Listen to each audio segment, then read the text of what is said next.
Now on 11, whenever it's irrational, all you have to do is just set the top and the bottom equal to 0 to find your boundary point. So I'm going to have 2x minus 7 equal to 0.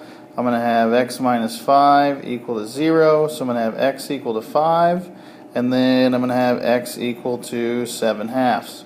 So these are my boundary points. Okay.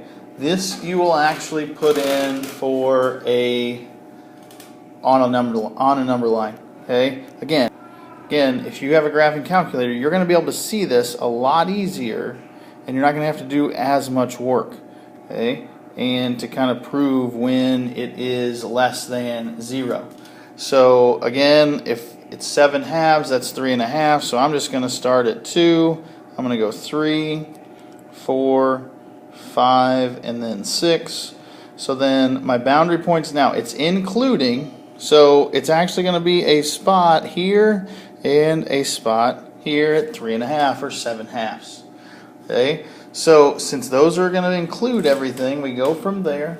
Then all I'm going to do is just like we did before, I'm going to find my points that I have, and I'm going to plug in 4, okay, and see if it's less than 0.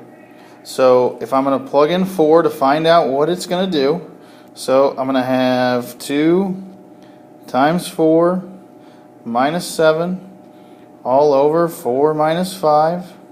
So I have 8 minus 7 over negative 1, which is just going to be 1 over negative 1, so it's less than.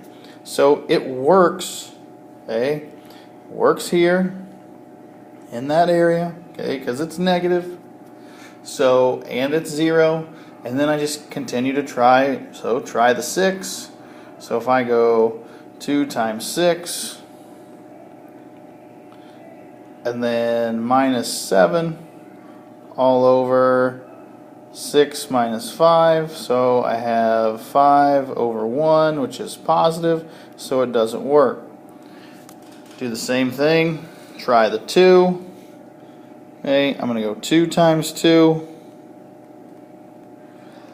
minus 7 all over 2 minus 5, so I get negative 3 over negative 3, which is going to be a positive 1.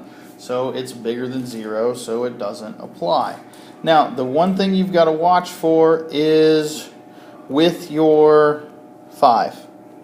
Okay, it's irrational, so your asymptote is actually at negative 5, or excuse me, a positive 5. So it's not going to include that point right here. It's going to run up until we get to that 5. Okay, and it's basically going to be everything in between. It's going to be the 3 because the 3 isn't a restriction like the 5 is. Okay, so when is my graph less than 0? When is it negative? Well, from 3 to 5, and it's just going to be like that. Okay, whenever it's less than 0.